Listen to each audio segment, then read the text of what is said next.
네, 안녕하세요. 1월 20일 월요일 새벽 기도회 시작하겠습니다. 기도하겠습니다.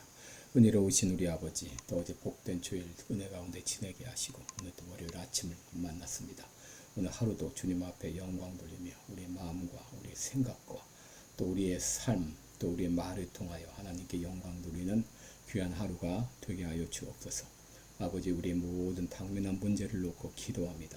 LA 산불로 인하여서 많은 인명피해가 나오고 있고 어려움이 있습니다. 긍휼을 베풀어 주옵시고 이번 일을 통하여서 LA 지역, 캘리포니아 지역에 영적인 대각성의 운동이 일어날 수 있도록 주님의 은혜로 함께하여 주옵소서.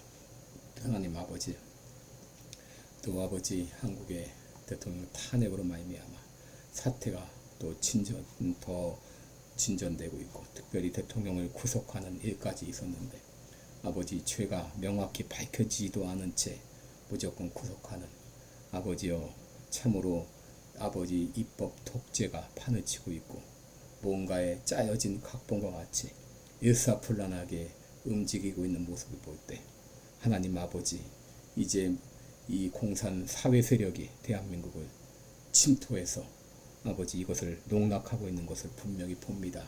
긍휼을 베풀어 주시고 이 자유 대한민국 다시 한번 일어설 수 있도록 은혜 베풀어 주시고 공의의 역사가 나타날 수 있도록 인도해 주옵소서. 세계 만방에서 복음을 전하는 모든 선교사님들 오늘도 은혜 장중에 붙잡아 주시며 귀한 사역 잘 감당케 하여 주시고 시카고 필라델피아 교회가 참으로 영원 구령에 열정을 다하는 귀한 교회가 되게 해 주옵소서. 오늘 하루도 주님 앞에 의탁하옵고 예수님의 이름으로 기도드리옵나이다. 아멘. 네, 찬송가 425장입니다. 주님의 뜻을 이루소서. 예전 찬송가는 217장입니다. 425장. 주님의 뜻을 이루소서.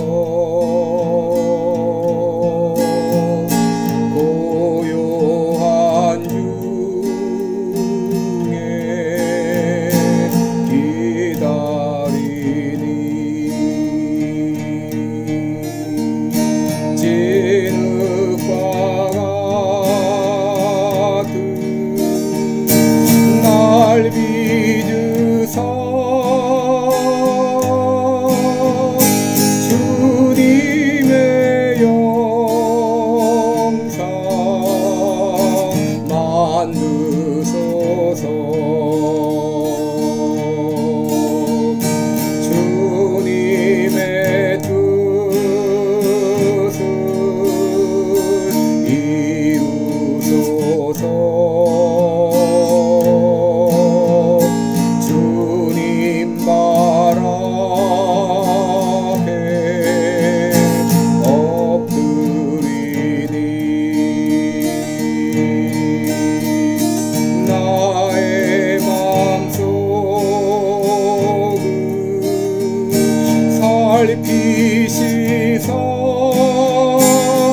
창세기 18장입니다.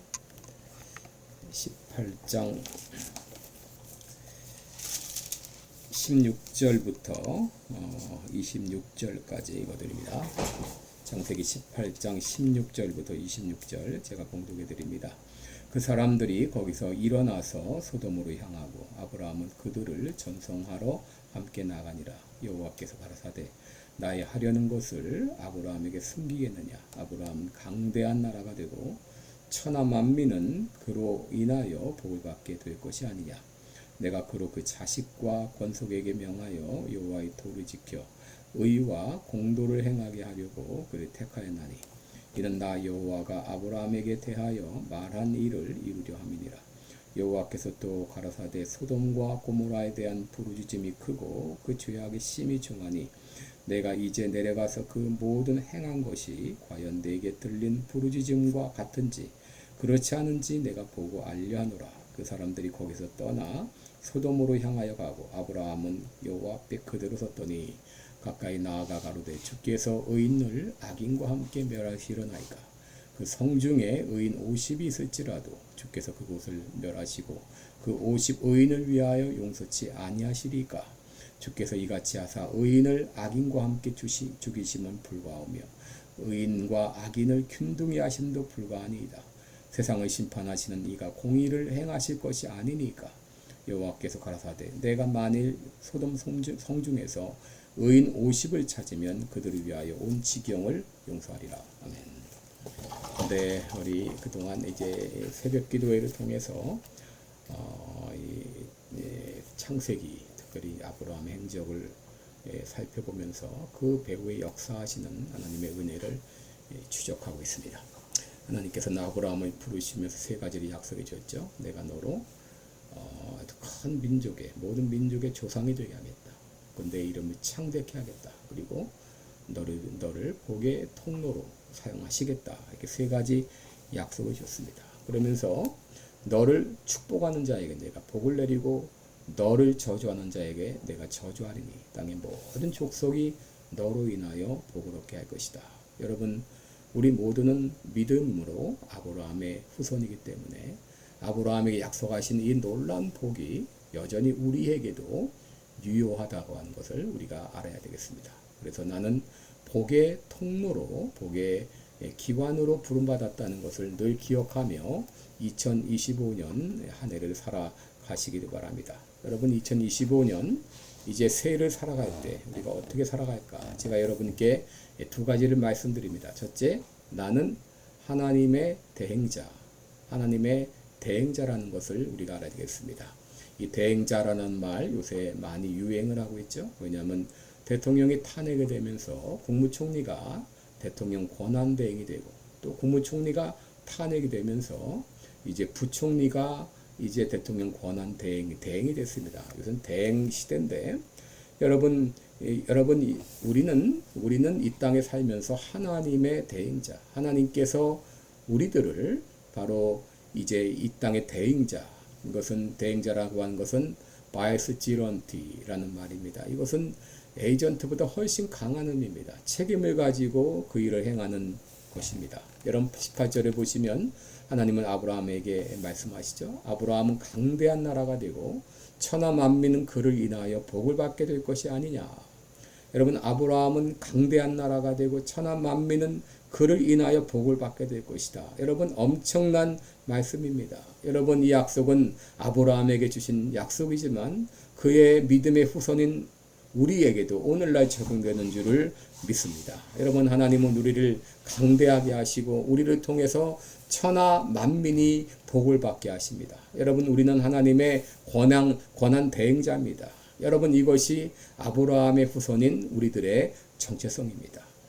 여러분, 우리가 하나님의 대행자인 것을 인식한다면 우리는 어떻게 살아야 될까요? 19절에 보시면 내가 그로 이제 그 자식과 권속에게 명하여 여호와의 도를 지켜 의와 공도를 행하게 하려고 그를 택하였나니 이는 나 여호와가 아브라함에게 대하여 말한 일을 이루려 함이니라. 여러분, 하나님께서는 아브라함을 하나님의 대행자로 세우시고 그리고 그에게 말씀하신 것을 이루게 하시는데, 이렇게 하나님의 대행자가 되었을 때 우리들은 하나님의 도를 지켜 의와 공도를 행하면서 살아야 하는 것이죠. 여러분, 왜 하나님께서 아브라함을 택하셨나요? 왜 하나님께서 다윗을 택하셨나요?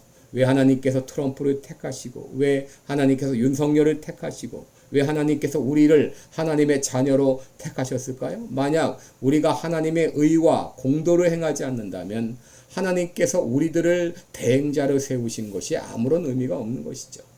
지난주 아브라함이 부지 중에 세 사람을 영접한 내용을 소개했죠. 그 세 사람이 누구인가? 하나는 하나님께서 사람의 형상으로 나타났다고 볼 수 있고, 다른 두 사람은 천사들이었습니다. 여러분, 16절에 보면 그 사람들이 거기서 일어나 소돔으로 향하여 가고 했는데, 19장 1절에 보면 그 두 천사가 소돔에 이르러 한 것으로 보아서 소돔으로 간 사람들은 둘이고 그들은 천사였다고 우리가 정리할 수 있습니다. 그리고 하나님은 그 자리에 나와 아브라함과 긴 대화를 하셨는데, 그것이 바로 오늘 본문의 내용입니다. 여러분, 근데 하나님께서는 그 대화 가운데 아브라함에게 놀라운 말씀을 하십니다. 17절에 보시면 여호와께서 가라사대 나의 하려는 것을 아브라함에게 숨기겠느냐라고 말했습니다. 여러분, 이 말은 엄청난 말이 아닐 수가 없는데, 하나님께서 어떤 일을 하기 전에 그것을 먼저 아브라함에게 말하겠다고 하는 것이, 알리겠다고 하는 것입니다. 왜 그렇습니까? 아브라함은 하나님의 대행자였기 때문인 것이죠. 아모스 3장 7절에 보면 주 여호와께서는 자기의 비밀을 그종 선지자들에게 보이지 아니하시고는 결코 행하심이 없으시리라 라고 했는데, 여러분, 하나님은 자신의 일을 얼마든지 홀로 할 수 있지만 그렇게 하지 않으시고 사람을 택하여 일하십니다. 사도행전 13장 22절에 보면 내가 이새의 아들 다윗을 만나니 내 마음에 합한 사람이라 내 뜻을 다 이루게 하리라 라고 했습니다. 하나님께서 다윗을 자신의 대행자로 삼아서 그를 통해 일하셨습니다. 여러분, 오늘날 하나님께서는 지금도 하나님의 마음에 합한 하나님의 일을 대행할 대행자를 찾고 계십니다. 그러나 하나님은 아무에게나 그 대행을 맡기지 않으십니다. 하나님의 마음에 합한 자를 찾고 계십니다. 그러므로 우리가 하나님의 마음에 합한 자라면 하나님께서는 우리를 통해 일하실 것입니다. 우리 교회가 하나님의 마음에 합한 교회라면 우리 교회를 통해서 하나님의 뜻을 이루어 가실 것입니다. 오랜 훈련 과정을 통해서 아브라함이 하나님의 마음에 합한 사람이 되었을 때 하나님께서는 이제 아브라함에게 내 비밀을 나누어도 되겠구나, 내 일을 맡겨도 되겠구나, 아브라함을 하나님의 대행자로 인정하신 것입니다. 여러분, 올 한 해 살아갈 때 나는 하나님의 대행자로 부름받았다, 나는 하나님의 권한 대행이다, 여러분, 그 정체성을 가지고 올 한 해 하나님의 의와 공도를 행하며 살아가는 여러분 되시기를 주님의 이름으로 축원합니다. 둘째로, 복의 통로인 우리들은 어떻게 살까? 여러분, 우리들은 하나님의 제사장으로서 부름받았다는 걸 알아야 됩니다. 우리 모두는 하나님의 제사장으로 부름을 받았습니다. 구약에서는 제사장 제도가 있었죠. 그러나 신약에 와서는 모두가 하나님의 제사장들입니다. 베드로전서 2장 9절에 오직 너희는 택하신 족속이요 왕같은 제사장들이요 거룩한 나라요 그의 소유된 백성이니 이는 너희를 어두운 데서 불러내어 그의 기이한 빛에 들어가게 하신 자의 아름다운 덕을 선전하게 하려 하심이라 라고 말했습니다. 여러분, 우리 모두는 하나님의 제사장입니다. 그런데 제사장 역할이 무엇입니까? 제사장은 하나님과 사람 사이에서 사람들이 죄를 지었을 때 그들의 죄를 사해달라고 기도하는 사람입니다. 여러분, 20절에 보면 하나님께서 아브라함에게 엄청난 비밀을 알려주십니다. 그것은 바로 소돔과 고모라에 대한 멸망에 대한 예고입니다. 소돔과 고모라에 대한 부르짖음이 크고 그 죄악이 심히 중하기 때문에 이제 소돔과 고모라를 멸망하겠다고 심판하겠다고 하는 그 귀한 비밀을, 그 비밀을 아브라함에게 알려주신 것이죠. 여러분, 소돔과 고모라에 대한 부르짖음이 크고 죄악이 심히 중하다. 여러분, 부르짖음이라고 하는 말은 억압이나 불의로 인해서 도움을 청하는 부르짖음을 말합니다. 그 부르짖음이 극에 달했다고 하는 것이죠. 여러분, 이렇게 사회가 부패하고 타락할 때 의인들이 고통을 당합니다. 여러분, 그만큼 소돔과 고모라의 죄가 극에 달아서 하나님의 심판을 받지 않으면 안 될 지경에 이르렀다는 것입니다. 그러기 하나님 말씀하십니다. 21절에 보면 내가 이제 내려가서 그 모든 행한 것이 과연 내게 들린 부르짖음과 같은지 그렇지 않은지 내가 보고 알려하노라. 이 구절을 언뜻 보면 하나님이 마치 상황을 잘 파악하지 못해서 내려가 보시겠다 하는 것처럼 보이지만 그게 아니고 이는 하나님 이 소돔과 고모라를 심판하시기 위해서 조목조목 다 따져보겠다는 것입니다. 검사가 마치 이제 조목조목 이제 죄 지은 사람의 그 사항을 하나하나 지적하듯이 그렇게 따져보겠다는 말씀입니다. 그리고 22절에 보면 그 사람들이 거기서 떠나 소돔으로 향하여 가고 아브라함은 여호와 앞에 그대로 섰다. 여러분 이 예고를 받았어요. 소돔과 고모라에 대한 이 멸망에 대한 예고를 받았을 때 아브라함은 하나님 앞에 그대로 섰습니다. 왜 그대로 섰나요? 하나님 앞에 기도하기 위함이죠. 여러분 하나님께서 그런 멸망에 대한 예고를 할 때 네 알았습니다. 뭐 죄 지었으니까 당연히 벌을 받아야죠. 심판은 당연한 겁니다. 하나님 알아서 하세요. 아브라함은 그렇게 말하지 않고 그 말을 듣고 여호와 앞에 그대로 섰다. 머물렀다는 거예요. 왜 그렇습니까? 기도하기 위해서. 그는 하나님의 제사장이었기 때문입니다. 아브라함은 먼저 소돔과 고모라에 대한 소식을 듣고 하나님께 가까이 나갔다. 이 가까이 나갔다고 하는 것은 목적이나 의도를 가지고 다가가는 것을 말합니다. 여러분 고대 근동 문화에서는 이제 왕에게 가까이 나가려면 용기가 필요했습니다. 때로는 왕에 가까이 나가다 잘못하면 죽을 수도 있었기 때문이죠. 바로 에스더는 그의 남편이 왕이었지만 내가 죽으면 죽으리라는 심정으로 왕에게 나갔죠. 히브리서 4장 16절에 그러므로 긍휼하심을 얻고 때를 따라 돕는 은혜를 얻기 위하여 은혜의 보좌 앞에 담대히 나갈 것이니라 그렇게 했습니다. 여러분 우리에게는 이러한 특권이 있고 이 책임을 다해야 됩니다. 여러분 이 아브라함은 그래서 하나님 앞에 부르짖습니다. 23절에 보시면 가까이 나아가 가로되 주께서 의인을 악인과 함께 멸하시려나이까. 24절에 그 성중에 의인 50이 있을지라도 주께서 그곳을 멸하시고 그 50 의인을 위하여 용서치 아니하시리이까. 여러분 아브라함이 이렇게 하나님께 호소하는 이유가 무엇입니까? 25절 보면 주께서 이같이 하사 의인을 악인과 함께 죽이심은 불가하오며 의인과 악인을 균등히 하심도 불가하니이다. 세상을 심판하시는 이가 공의를 행하실 것이 아니니까 라고 말했어요. 그 성의 죄악이 극에 달하여 하나님께서 심판하시는 것은 이해가 되지만 그러나 의인을 악인과 함께 멸망시킨다면 하나님은 공의의 하나님이 아니십니다. 의인과 악인을 함께 멸망시키는 것은 있을 수 없는 일입니다 하고 기도한 것이죠. 그러자 하나님은 의인 50만 있으면 그들을 위하여 온 지경을 용서하리라 라고 하셨어요. 당시 소돔의 인구가 한 5만 정도 된 것으로 봅니다. 그 중에 50명이라면 1000분의 1이죠. 1000명 중 1명만 의인이 있어도 그 의인으로 인해서 내가 그 성을 멸하지 않겠다라고 하신 것이죠. 그런데도 아브라함은 자꾸 자신이 없었는지 숫자가 내려갔습니다. 45인, 40인, 30인, 20인, 나중엔 10명까지 내려갔습니다. 이제 5,000명 중에 한 사람 하나님의 마음에 합한 의인이 있으면 그 성을 멸하지 않겠다고 말씀하셨어요. 여러분 그런 정도로 소돔성이 타락했습니다. 여러분 이 소돔성이 얼마나 타락했는지 창세기 19장 5절에 보면 하나님의 천사들이 롯의 집을 방문했을 때 수많은 사람들이 이를 알고 롯의 집에 몰려들었습니다. 그러면서 우리가 그를 상관하리라 라고 말합니다. 여러분 여기 상관한다고 하는 말은 동성애적인 그런 성적 행위를 말합니다. 그런 정도로 타락했습니다. 비단 성적 타락만이 아니라 불의와 폭력과 살인죄도 극에 달했을 것입니다. 그 의인들의 핍박받는 의인들의 호소하는 소리가 하나님의 귀에 들렸다고 말씀하십니다. 여러분 하나님께서는 의로운 자들이 당하는 고통을 외면하지 않으십니다. 하나님은 반드시 악인을 응징하십니다. 그런데 도시가 타락할 때, 나라가 부패할 때 그 도시나 그 나라가 망하지 않도록 기도해야 될 책임이 바로 하나님의 제사장인 우리들에게 주어졌다는 것입니다. 여러분, 기도하는 국민이 없으면 아무리 강대한 미국이 있지라도 망할 수밖에 없습니다. 하나님께서 한 도시나 한 나라를 심판하시는 기준은 그 나라가, 그 도시가 얼마나 부패했는가가 아닙니다. 그 가운데 의인이 얼마나 되는가 하는 것입니다.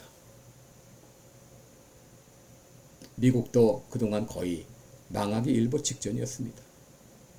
이제 오늘 트럼프 대통령이 취임을 하는데 그동안 트럼프를 죽이려고 얼마나 혈안이 되었습니까? 그러나 하나님께서는 미국의 의인들의 간구를 들으시고 미국을 벼랑 끝에서 구해주셨습니다. 여러분, 지금 대한민국의 상황이 망하기 일보 직전입니다. 조선이 망할 때처럼 힘이 없어 망하는 것이 아닙니다. 돈이 없어 망하는 것이 아닙니다. 학교가 없어 망하는 것이 아닙니다. 기술력이 부족해서 망하는 것이 아닙니다. 하나님께서 의인들로 기도하라고 이런 상황을 허락하신 것입니다. 여러분, 작금에 한국에서 일어나고 있는 탄핵 사건은 세계 패권을 노리는 중국과 정권을 탈취하려는 민주당의 합작 세력과의 음모로 말미암아 발생한 것입니다. 그동안 중국은 중국몽이란 타이틀로 1대1로 사업을 펼쳐서 아시아, 아프리카 수많은 나라의 인프라를 투자해서 또 차관을 투자해서 못 갚으면 이제 항구를 조차하는 식으로 해서 수없이 그들의 야욕을 펼쳐나가고 세계 패권을 노려왔습니다. 그런 상황에서 중국은 한국에도 마술을 펼쳤죠. 국회의원들을 매수하고 경제적으로 엮고 수많은 한국 기업들이 중국의 빨대를 꽂고 장사했습니다.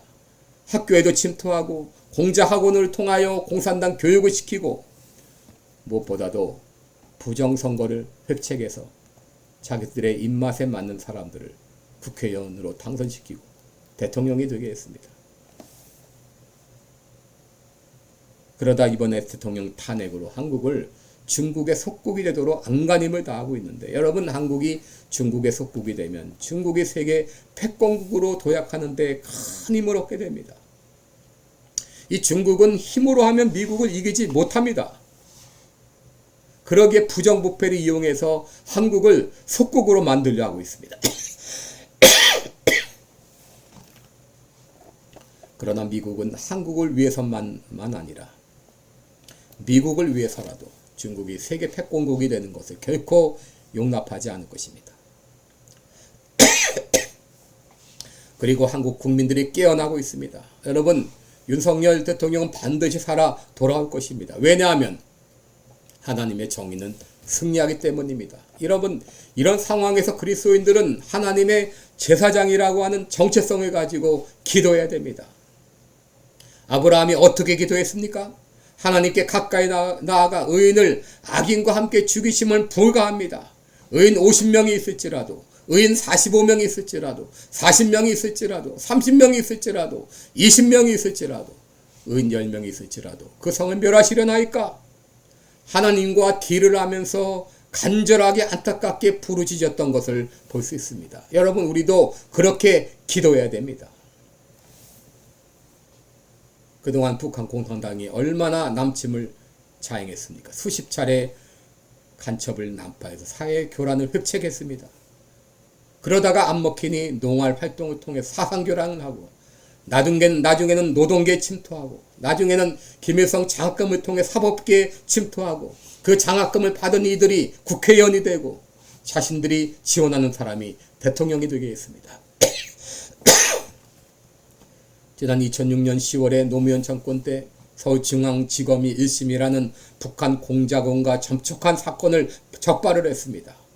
미 대사관 문서에 의하면 노무현 정부 당시 민정수석이 문재인이었는데 문재인이 이 사건을 축소했습니다. 그때 많은 비밀 문서가 북한으로 넘어갔습니다. 그 많은 비밀 문서를 넘긴 범인이 당시 국정원 차장이고 지금 민주당 국회의원인 박선원입니다. 당시 김승규 국정원장은 이것을 알고 당시 대통령 노무현에게 보고를 했습니다. 그런데 오히려 김승규 국장이 해임을 당하는 일이 있습니다. 이것이 20년 전 일인데 여러분 오늘날 한국은 얼마나 더 공산화됐겠습니까? 구약성경 아모스 7장을 보면 하나님은 아모스에게 환상을 보여주십니다.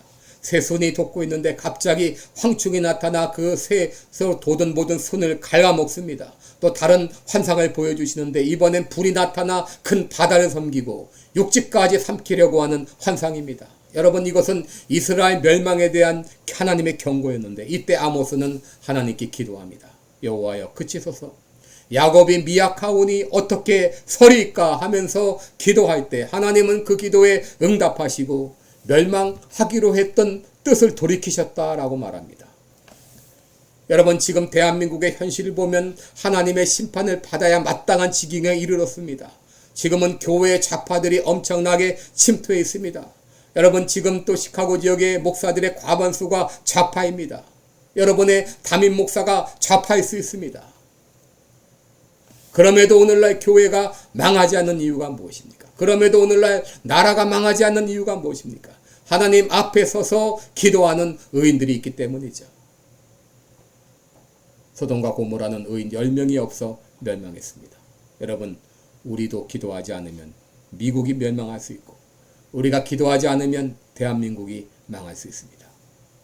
그러나 우리가 하나님의 제사장으로서 의인 10명이 되어 기도할 때 우리가 하나님의 대행자로서 하나님의 의와 공도를 행할 때 미국과 대한민국은 결코 망하지 않을 것입니다. 이 귀한 사명을 다할 수 있기를 주님의 이름으로 축원합니다. 기도하겠습니다. 은혜로우신 우리 하나님 아버지 감사와 찬송을 드립니다. 아버지 우리는 하나님의 대행자로 부름받았습니다. 우리는 하나님의 제사장으로 부름받았습니다. 오늘날 작금의 대한민국과 미국의 상황을 볼 때 안타까움이 그지없습니다. 미국은 벼랑 끝에서 구해주셨습니다. 오늘 트럼프 대통령 취임합니다. 그를 통하여 주님 영광 받으시고 그가 의와 공도를 행할 수 있도록 도와주옵소서. 대한민국 지금 탄핵 정국입니다.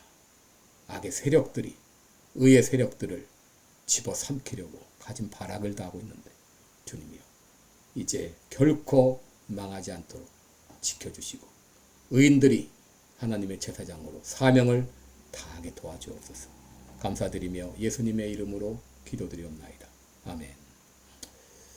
네, 오늘도 여러분 복되고 은혜로운 하루 되시기를 주님의 이름으로 축원합니다. 고맙습니다.